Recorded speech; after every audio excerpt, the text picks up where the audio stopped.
जय हिंद साथियों। तो हम आपको सीटेट के प्रीवियस ईयर के क्वेश्चन पेपर सोल्व करा रहे थे, जिसमें आज हम देखेंगे 10 जनवरी 2023 का क्वेश्चन पेपर। तो इसमें मैथ में कैलकुलेशन से संबंधित जो 15 प्रश्न पूछे गए हैं, उन प्रश्नों को आज की क्लास में हम सोल्व करेंगे। तो सभी साथी अंत तक हमारे साथ बने रहें, और जिन साथियों ने अभी तक हमारे चैनल को सब्सक्राइब नहीं किया है, वो सभी साथी चैनल को सब्सक्राइब जरूर कर लें और इस वीडियो को लाइक कर दें, और हमारे साथ प्रीवियस ईयर के क्वेश्चन पेपर करते रहिएगा, क्योंकि बहुत सारे क्वेश्चन आपके इन्हीं क्वेश्चन पेपर में से मिलते हैं। तो साथियों शुरू करते हैं आज की क्लास और देखते हैं अपना पहला प्रश्न। तो हमारा पहला प्रश्न है 15 से 30 तक 5 के गुणजों का योगफल प्लस 24 और 40 का HCF माइनस सबसे छोटी अभाज्य संख्या किसके बराबर होगी। तो इसमें 3 स्टेप दिए हैं, उन तीनों स्टेपों को एक एक करके सोल्व करते हैं। तो पहला क्या है, 15 से 30 तक 5 के गुणजों का योगफल। तो पहले हम यही निकाल लेते हैं 15 से 30 तक, जिसमें 15 भी काउंट होगा। तो 15 5 के गुणज निकालना है, यानी कि 5 के पहाड़े में जो चीजें आती हैं। 15 के बाद क्या आती है, 5 चौक का 20, 20 के बाद 25 और 25 के बाद 30। ये हो गया हमारा 15 से 30 तक 5 के गुणज हो गए, 4 गुणज आ गए। इन सभी का योगफल जोड़ लेते हैं, सभी को प्लस का निशान लगा देंगे और जोड़ेंगे। 15 और 20 कितने हो जाएंगे, 35 हो जाएंगे। 35 और 25 कितना होगा, 35 और 20 55, 55 और 5 60, 60 हो जाएगा। 60 और 30 कितना आ जाएगा, 90। यानी कि इनका योगफल कितना आ गया है, 90 आ गया है। ठीक है, तो 15 से 30 तक 5 के गुणजों का योगफल कितना आ गया हमारा, 90 आ गया। आगे क्या करना हमें, 24 और 40 का HCF यानी कि महत्तम समापवर्तक। तो 24 व 40 का मैसे कितना होगा, इनका मैसे क्या होता है, वह सबसे बड़ी से बड़ी संख्या जिससे ये दोनों विभाजित हो जाएं। देखो 4 से तो विभाजित हो जाएंगे, 4 से 24, 4 है 40, लेकिन हमें बड़ी से बड़ी छांटनी है। ठीक है, तो 8 से विभाजित हो जाएंगे, 8 या 24, 24 को काटेंगे 8 से 3 बार जाएगा, और 8 पंजे 40। तो इन दोनों का मैसे कितना जाएगा, यानी कि HCF आ जाएगा 8। ठीक है, तो 24 और 40 का HCF हमारा 8 आ गया। दो चीजें हमें लगी, तीसरी चीज क्या, सबसे छोटी अभाज्य संख्या। ये तो हम सभी को पता है, सबसे छोटी अभाज्य संख्या क्या होती है, 2 होती है। तो तीनों की वैल्यू हमें मिल गई है, तीनों वैल्यू इस इक्वेशन में रख देंगे और हम अपना क्वेश्चन को सोल्व करेंगे। ठीक है, तो सोल्व करते हैं आगे।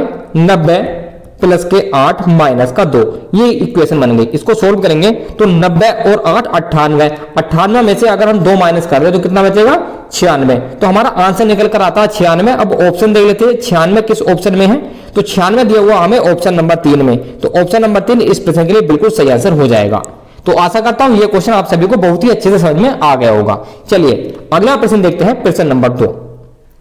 6 प्लस 0.6 प्लस 0.06 प्लस 0.006 में क्या जोड़ा जाए कि संख्या 7 प्राप्त हो।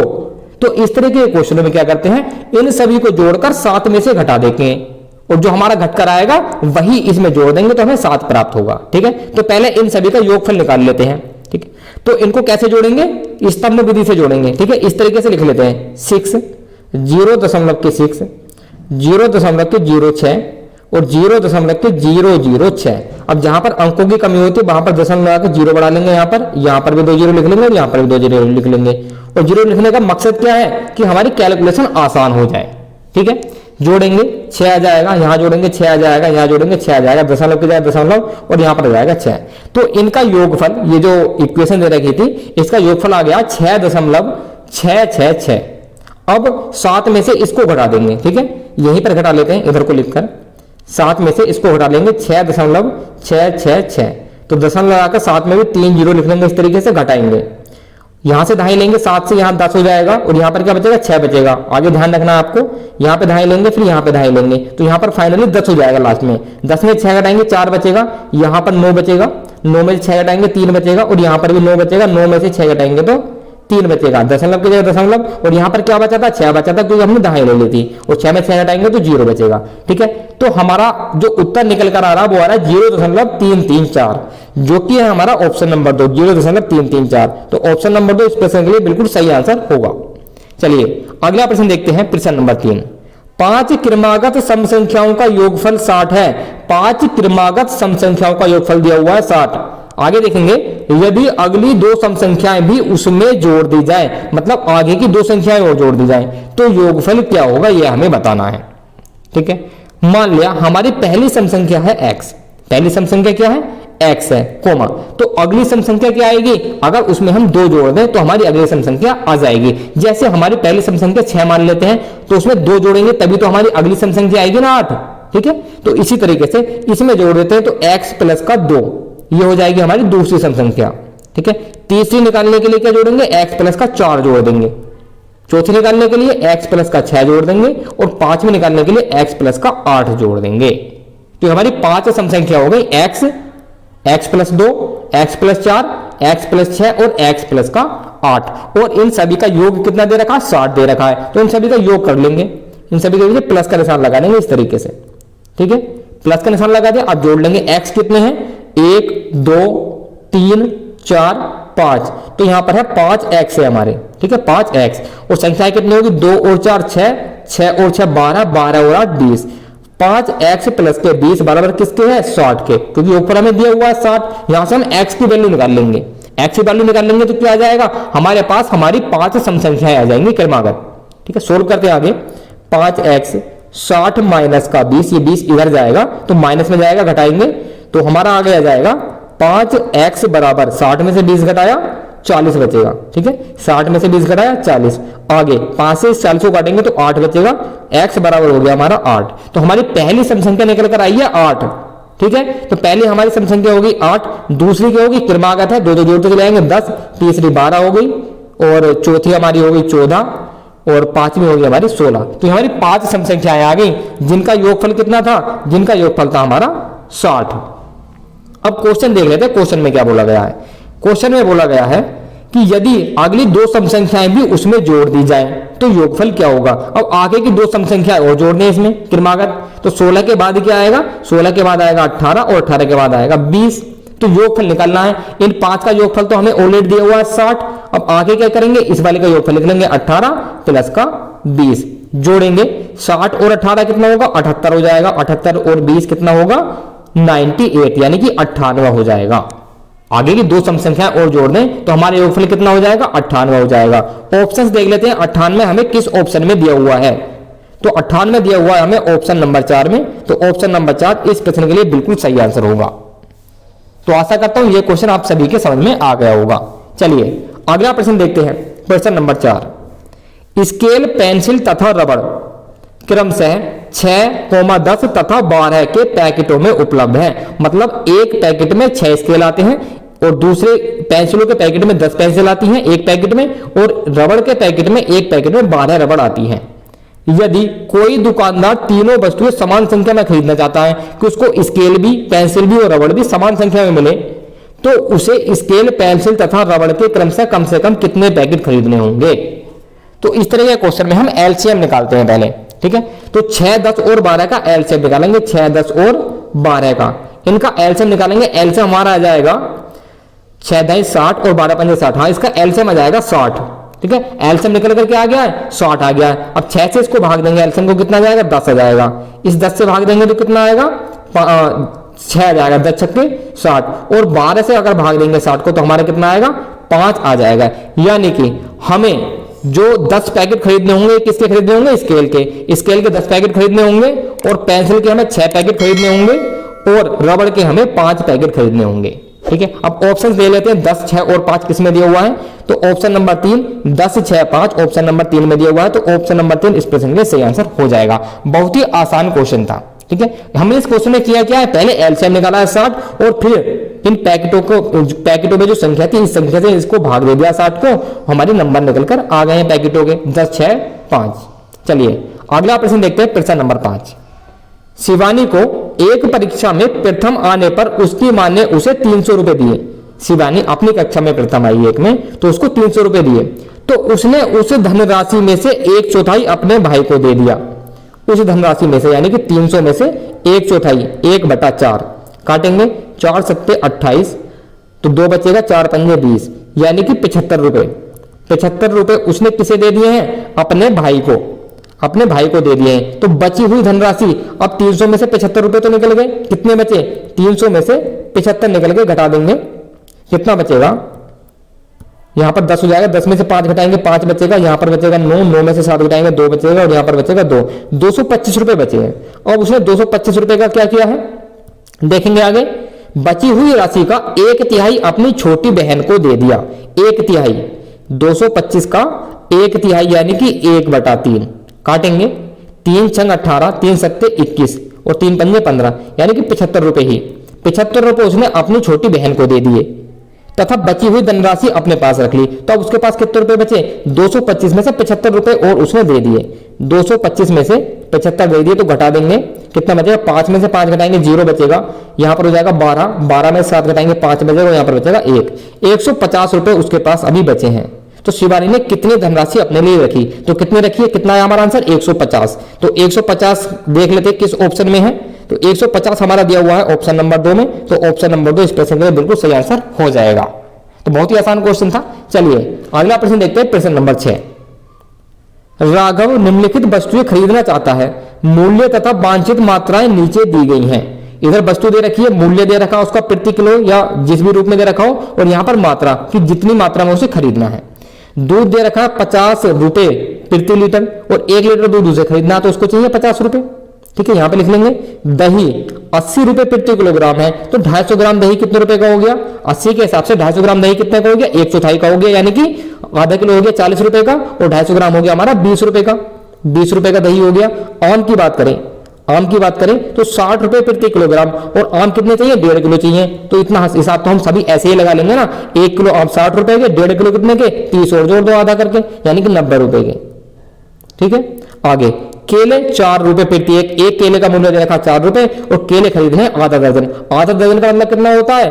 6 केले और 1 केला 4 रुपए का, गुणा तो 6 चौके 24, मतलब इतना सामान उसे खरीदना है। अब देख लेते हैं आगे हमें करना क्या है। यदि उसके पास 190 रुपए हैं, रुपए कितने उसके पास? 190, तो निम्न कथनों में से कौन सा कथन सही है ये हमें बताना है। चलो पहला कथन देख लेते हैं। उसके पास अपनी जरूरत का सामान खरीदने के लिए यथार्थ रूप से पूरी धनराशि है। क्या उसके पास पूरी धनराशि है यथार्थ रूप से? ना ज्यादा ना कम। देखते हैं, 190 है उसके पास, सामान कितने रुपए का बैठेगा? जोड़ेंगे 50 और 20 कितना हो गया? 70। ठीक है, और 90 और 24 कितना हो गया? ये हो गया हमारा 114। अब इन दोनों को जोड़ेंगे तो ये हो गया 170 और 114 184।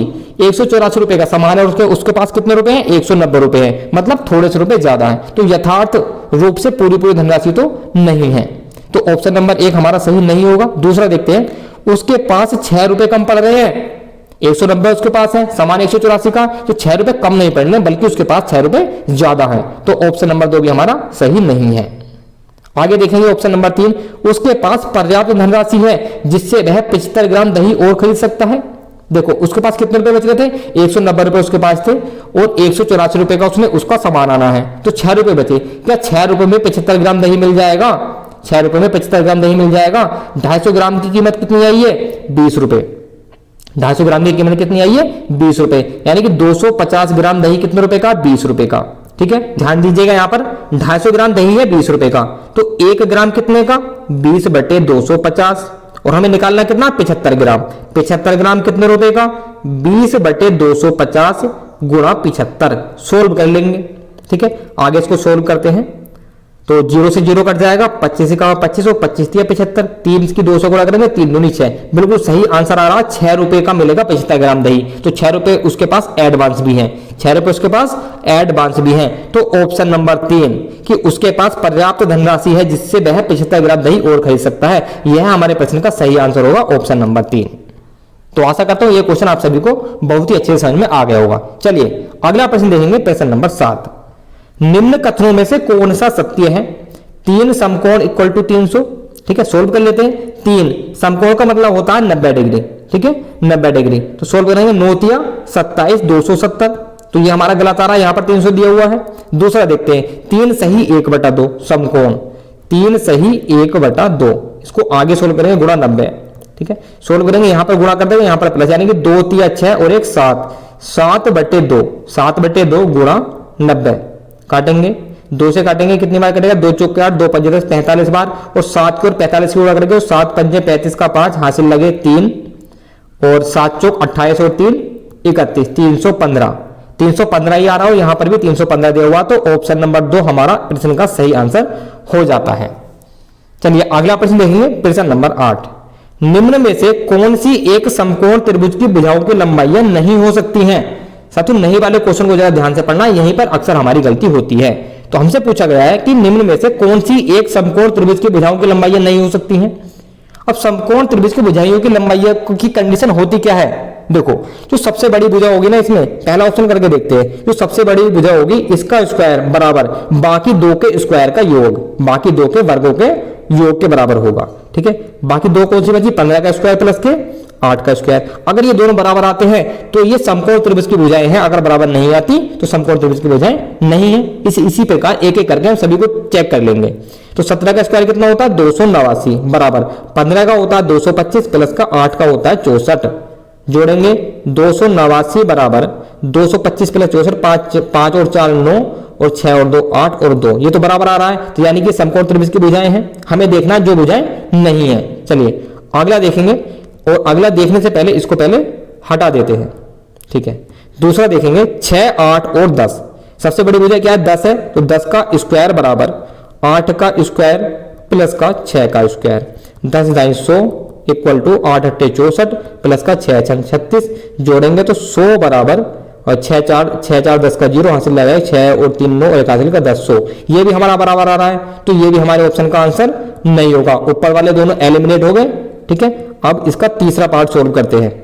4 5 और 6, तो इसमें सबसे बड़ी भुजा क्या हमारी? 6 है, तो 6 का स्क्वायर बराबर 5 का स्क्वायर प्लस का 4 का स्क्वायर। हम यहाँ पर कर क्या रहे हैं? बड़ी वाली भुजा का स्क्वायर बराबर बाकी दो की भुजाओं का स्क्वायर और उनका योग। ठीक है, यही कर रहे हैं। करेंगे 36 हो जाएगा बराबर 5 पंजे 25 प्लस का 4 चौक 16। जोड़ेंगे 36 बराबर 6 और 5 11 का 1 हासिल लगा 1 2 और 1 3 हासिल का 4 41। यानी एक तरफ 36 आ रहा है, दूसरी तरफ 41 आ रहा है। तो ऑप्शन नंबर 3 यही समकोण त्रिभुज की भुजाएं नहीं है, 4 5 और 6। तो ऑप्शन नंबर 3 इस प्रश्न के लिए सही आंसर हो जाएगा। चलिए अगला प्रश्न देखते हैं, प्रश्न नंबर 9। अंग्रेजी वर्णमाला के कितने बड़े अक्षरों में घूर्णन सममिति होती है? तो हमें बताना है अंग्रेजी वर्णमाला के जो कैपिटल लेटर्स होते हैं उनमें कितने अक्षरों में घूर्णन सममिति है, वो हमें बताना है। अब घूर्णन सममिति समझ लेते हैं, घूर्णन सममिति होती क्या है। ठीक है, तो पहले मैं ए के हिसाब से समझाता हूं आपको। एक अल्फाबेट ले लेते हैं ए और दूसरा ले लेते हैं एच। अब दोनों के हिसाब से मैं आपको घूर्णन सममिति बताऊंगा। ठीक है, अब ए को अगर हम 90 डिग्री रोटेट करें इधर की दिशा में, तो हमारा ए हो जाएगा इस तरीके का। और आगे फिर से अगर हम इसको 90 डिग्री रोटेट करते हैं तो ए हमारा इस तरीके का हो जाएगा। फिर आगे इसको दोबारा से 90 डिग्री अगर हम रोटेट करें तो हमारा ए हो जाएगा इस तरीके का। और आगे अगर हम फिर से 90 डिग्री इसको रोटेट करें इधर की दिशा में, ठीक है, तो हमारा हो जाएगा ये कुछ इस प्रकार का। ठीक है, तो फाइनली 360 डिग्री तक एक कितनी बार अपनी बिल्कुल रियल पोजीशन में आया? सिर्फ एक बार। तो इसकी ऑर्डर ऑफ सिमेट्री यानी कि सममिति रेखाएं कितनी होगी? ऑर्डर ऑफ सिमेट्री क्या हो गया? इसका 1 हो गया। तो ये हमारा घूर्णन सममिति में नहीं आएगा क्योंकि एक बार आया है। अगर 2 बार आता है तो ये हमारा घूर्णन सममिति में होता। अब एच को देख लेते हैं। 90 डिग्री अगर हम इसको रोटेट करेंगे तो इस तरीके का आ जाएगा ये। फिर से 90 डिग्री अगर हम इसको रोटेट करेंगे तो बिल्कुल पहले की तरह दिखने लग जाएगा जैसे पहले था। फिर आगे फिर से 90 डिग्री अगर हम इसको रोटेट करें तो हमारा फिर से ये इस तरीके का आ जाएगा। और फिर से अगर हम इसको 90 डिग्री रोटेट करें तो हमारा ये फिर से एक्चुअल पोजीशन में आ जाएगा। यानी कि पूरा 360 डिग्री तक घुमाने में कितनी बार हमारा वास्तविक पोजीशन में आया है? 2 बार। तो ऑर्डर ऑफ सिमेट्री इसमें क्या है? एच में 2 है और यही हमारा घूर्णन सममिति है। तो ये हमारा घूर्णन सममिति में आएगा।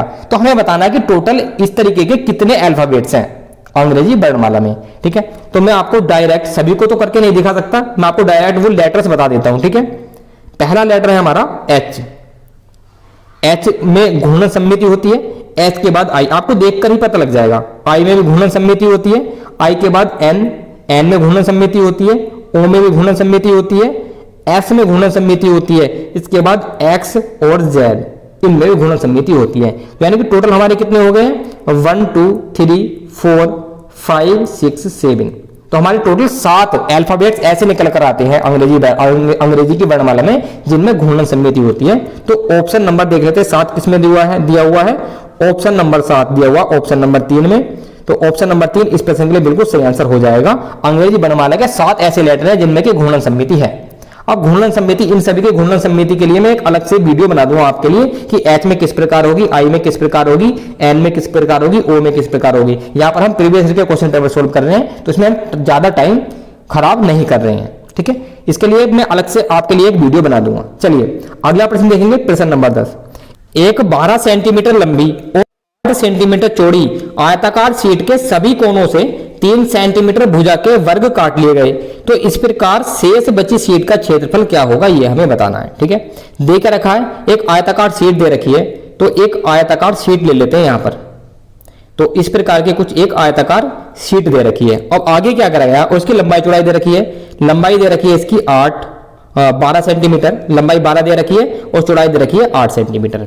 बोला क्या गया है कि इसके सभी कोनों में से 4 कोने हैं, इसके इन 4 कोनों में से 3 सेंटीमीटर भुजा के वर्ग काट लिए गए हैं। मतलब यहां से एक वर्ग यहां से काट लिया गया, 3 सेंटीमीटर भुजा का एक वर्ग यहां से काट लिया गया है कुछ इस प्रकार का, और एक वर्ग यहां से काट लिया गया है और एक वर्ग काट लिया गया है यहां से। ठीक है, तो ये वाला जो हमारा वर्ग की तरह नहीं लग रहा है, लेकिन वर्ग समझ लेना इसको। तो 4 वर्ग इसमें से काट लेंगे 3 सेंटीमीटर भुजा के। तो ये जो बाकी का क्षेत्र बचा है, इसका क्षेत्रफल हमें बताना है। तो किस प्रकार करेंगे, देखो पहले पूरी शीट का क्षेत्रफल निकाल लेते हैं।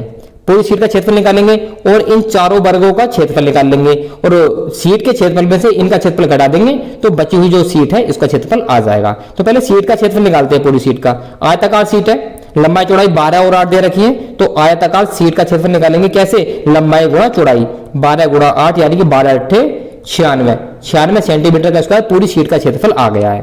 ठीक, अब एक वर्ग का क्षेत्रफल निकाल लेंगे। एक वर्ग का क्षेत्रफल बराबर भुजा गुणा भुजा, भुजा दे रखी है 3 सेंटीमीटर, तो 3 गुणा 3 बराबर 3 तिया 9। और इस तरीके के कितने वर्ग हैं, हमारे 4 वर्ग हैं, तो 4 से गुणा कर देंगे यानी कि 9 चौक 36 सेंटीमीटर का स्क्वायर। ठीक है, तो यहां पे ध्यान दीजिएगा, पूरी शीट का क्षेत्रफल है 96, पूरी शीट का क्षेत्रफल कितना है 96, और 4 वर्गों का क्षेत्रफल कितना है 36, घटाएंगे। ठीक है, घटा देंगे तो कितना बचेगा, 6 में 6 घटाएंगे 0 और 9 में से 3 घटाएंगे 6, तो 60 सेंटीमीटर का स्क्वायर। जो बची हुई शीट है उसका क्षेत्रफल कितना आ गया है, 60 सेंटीमीटर का स्क्वायर आ गया है। ऑप्शन देख रहे थे 60 सेंटीमीटर किसमें दिया हुआ है, तो हमारा है ऑप्शन नंबर 2, 60 दिया हुआ है, ऑप्शन नंबर 2 इस प्रश्न के लिए बिल्कुल सही आंसर होगा। चलिए प्रश्न नंबर 11 देखेंगे। रेलगाड़ी पी स्टेशन ए से 6:40 पर चलती है और स्टेशन बी पर उसी दिन 21:30 पर पहुंचती है। एक दूसरी रेलगाड़ी है क्यू स्टेशन ए से 19:10 पर चलती है और अगले दिन, ध्यान दीजिएगा यहां पर अगले दिन बोला गया, अगले दिन 10:50 पर स्टेशन बी पर पहुंचती है। तो किस रेलगाड़ी ने अधिक समय लिया और कितना अधिक समय लिया, और वो भी मिनटों में हमें बताना है। ठीक है, तो एक रेलगाड़ी है पी, स्टेशन है ए से चली इस टाइम 6:40 पर, और रेलगाड़ी का नाम क्या है इसका पी। स्टेशन बी पर पहुंची है किस टाइम 21:30 पर, तो इसने कितना टाइम लिया, सीधा सीधा घटा देंगे, 21:30 में से हम घटाएंगे 6:40। तो किस प्रकार घटाते हैं टाइम को, देखो ऊपर 30 है नीचे 40 है, कम है, तो यहां से 1 घंटा ले लेंगे। जब 1 घंटा यहां से निकाल देंगे, यहां पर बचेगा 20, और 1 घंटे में कितने मिनट होते हैं 60, तो यहां पर 60 जुड़ जाएगा, 30 और 60 90 हो जाएंगे। तो 0 में से 0, 9 में से 4 घटाया 5 बचा, और यहां पर हो जाएगा 10, 10 में से 6 घटाएंगे तो 4 बचेगा, और यहां पर बचेगा 1। यानी कि रेलगाड़ी ए ने कितना, रेलगाड़ी पी ने कितना समय लिया है, 14 घंटे 50 मिनट लिए हैं। रेलगाड़ी पी ने 14 घंटे 50 मिनट लिए हैं। अब रेलगाड़ी क्यू देख लेते हैं, रेलगाड़ी क्यू के बारे में देख लेते हैं। ए से चली है बी तक, किस टाइम चली है 19:10 पर। ठीक है, रेलगाड़ी क्यू है ये, और किस टाइम पहुंची है, अगले दिन 10:50 पर पहुंची है। ठीक है, अगले दिन 10:50 पर पहुंची है। तो इसका भी टाइम इंटरवल निकाल लेंगे कितना टाइम इसने लिया है। तो हमने आपको जो कल क्वेश्चन कराए थे जिनमें भी इस तरीके का टाइम डिफरेंस निकालना था, तो अगले दिन की बात आ रही थी, तो हमने उसमें क्या करा था 24 जोड़ दिया था। ठीक है, हम जोड़ देते हैं, कैलकुलेशन इससे हमारी आसान हो जाती है, क्योंकि एक दिन में 24 घंटे होते हैं और गाड़ी कब पहुंच रही है, ये अगले दिन को पहुंच रही है। क्वेश्चन में दिया हुआ है, ध्यान से देखना, यहाँ पे दिया हुआ है अगले दिन। ठीक है, अगले दिन दिया हुआ है यहाँ पर, तो अगले दिन का मतलब है एक दिन में कितने घंटे होते हैं 24, तो हम यहाँ पर जोड़ देंगे 24, इस वाले समय में 24 घंटे जोड़ देंगे। 24 जोड़ेंगे तो कितना हो जाएगा, 24 और 10 34 हो जाएगा, 34 घंटे 50 मिनट, ऐसा मतलब 34:50 पहुंच रही है। और चली कब थी 19:10 पर। घटाएंगे, कैलकुलेशन आसान हो जाती है इस तरीके से हमारी। 0 में से 0 घटाएंगे 0, 5 में से 1 घटाएंगे 4, और यहाँ पर 14 में से 9 घटाएंगे 5, और यहाँ पर बचेगा 2। यहाँ पर क्या बचेगा हमारा 1 है, तो 2 में से 1 घटाएंगे 1 बचेगा हमारा, यानी कि 15 घंटे 40 मिनट। तो दोनों ट्रेनों का टाइम आ गया, एक ले रही है हमारी 15 घंटे 40 मिनट और दूसरी ले रही है 14 घंटे 50 मिनट। अब डिफरेंस निकाल लेंगे कौन कितना ज्यादा समय ले रही है, तो 15 घंटे 40 मिनट में से हम क्या घटा देंगे 14 घंटे 50 मिनट घटा देंगे। घटाएंगे फिर से, तो ऊपर 40 है, नीचे 50 है, नहीं घटेगा। तो क्या करेंगे, यहाँ एक कम कर देंगे 1 घंटा, इधर को मिनट जोड़ देंगे। 1 घंटे में 60 मिनट होते हैं और उसमें 40 में 60 जोड़ेंगे तो कितना हो जाएगा, ये हो जाएगा हमारा 100। ठीक है, तो 100 में से 50 घटाएंगे तो डायरेक्ट हम 50 लिख लेते हैं यहाँ पर। 100 में से 50 घटाएंगे तो 50 बचेगा और 14 में 14 घटाएंगे 0, यानी कि 50 मिनट। तो रेलगाड़ी क्यों 50 मिनट ज्यादा ले रही है, रेलगाड़ी क्यों कितने ले रही है, 50 मिनट ज्यादा ले रही है। अब हमें निकालना क्या है, हमें निकालना भी है कि किस रेलगाड़ी ने अधिक समय लिया, तो क्यू ने अधिक समय लिया और कितना लिया, 50 मिनट। तो क्यू ने 50 मिनट ज्यादा लिए हैं। ऑप्शन नंबर 3 इस प्रश्न के लिए बिल्कुल सही आंसर हो जाएगा। चलिए अगला प्रश्न देखते हैं, प्रश्न नंबर 12 है। अंकित 400 मीटर लंबे एक वृत्ताकार पथ पर दौड़ लगाता है, वह उसके प्रतिदिन 3 चक्कर लगाता है, वह एक सप्ताह में उस पथ पर कितनी दूरी किलोमीटर में तय करता है, यह हमें बताना है। तो एक वृत्ताकार पथ है 400 मीटर का, वृत्ताकार पथ कितने का है, 400 मीटर का है और एक दिन में कितने चक्कर लगा रहा है, 3 चक्कर लगा रहा है। तो कितनी डिस्टेंस चल रहा है एक दिन में, गुणा कर देंगे 4 तिया 12, यानी कि 1200 मीटर। 1200 मीटर वो एक दिन में चल रहा है और हमें बताया गया है कि एक सप्ताह में उस पथ पर कितनी दूरी चलेगा। तो एक सप्ताह में कितने दिन होते हैं, 7 दिन। एक दिन में चल रहा है 1200 और 7 दिन में कितना चलेगा, तो 1200 गुणा 7 बराबर 12 गुणा करेंगे 7 से, 12 7 84 और ये वाली 2 जीरो ऐसे के ऐसे लगा देंगे मीटर, यानी कि 8400 मीटर। लेकिन हमें किस में निकालना है, किलोमीटर में निकालना है। तो क्या कर देंगे, 1000 से भाग कर देंगे इसको, किलोमीटर में हमारा आंसर आ जाएगा। 0 से 0 कट जाएगा, 0 से 0 कट जाएगा और 84 को अगर 10 से भाग करेंगे तो कितना जाएगा, दशमलव लग जाएगी, 8.4 किलोमीटर। तो 8.4 किलोमीटर की दूरी वो तय करता है एक सप्ताह में। तो इसका आंसर हो जाएगा ऑप्शन नंबर 2। तो ऑप्शन नंबर 2 इस प्रश्न के लिए बिल्कुल सही आंसर हो जाएगा। चलिए अगला प्रश्न देखते हैं, प्रश्न नंबर 13। निम्न पैटर्न में आगे क्या आएगा। एक पैटर्न दे रखा है 1A1 4B8 9C27 16D64। ठीक है, तो यहां पर क्या समझ में आ रहा है आपको, आगे क्या आएगा ये हमें बताना है। तो यहां पर ध्यान से देखना, यहां पर ए की प्लेस वैल्यू क्या होती है, 1 होती है। तो इधर भी 1 है, इधर भी 1 है। लेकिन बी की देखे, बी की प्लेस वैल्यू क्या होती है, 2 होती है। ठीक है, बी दूसरे नंबर पर आता है अल्फाबेटिकल सीरीज में। तो यहां पर 2 का स्क्वायर दे रखा है 4 और यहां पर क्या दे रखा है, 2 का घन दे रखा है। ठीक है, यानी क्यूब दे रखी है 8। 2 की क्यूब 8 होती है, 2 का स्क्वायर 4 होता है। सेम यहां पर दे रखा है सी की प्लेस वैल्यू है 3 और यहां पर 3 3 9 और यहां पर दे रखा 3 3 होती है 27। यहां पर उसका क्यूब दे रखा, घन दे रखा है। सेम यहां पर 4 का स्क्वायर दे रखा 16 और 4 का क्यूब दे रखा 64।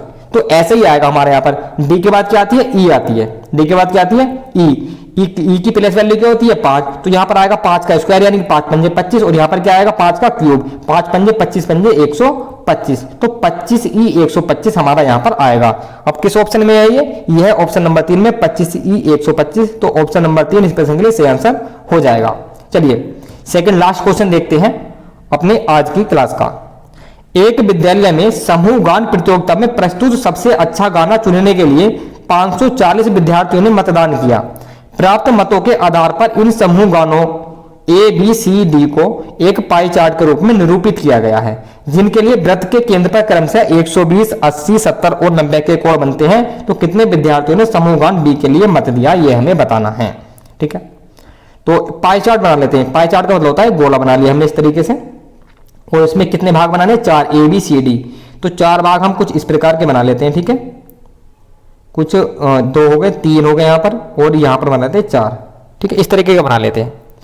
तो पहले का एंगल है 120 एंगल यहां पर मान लेते हैं।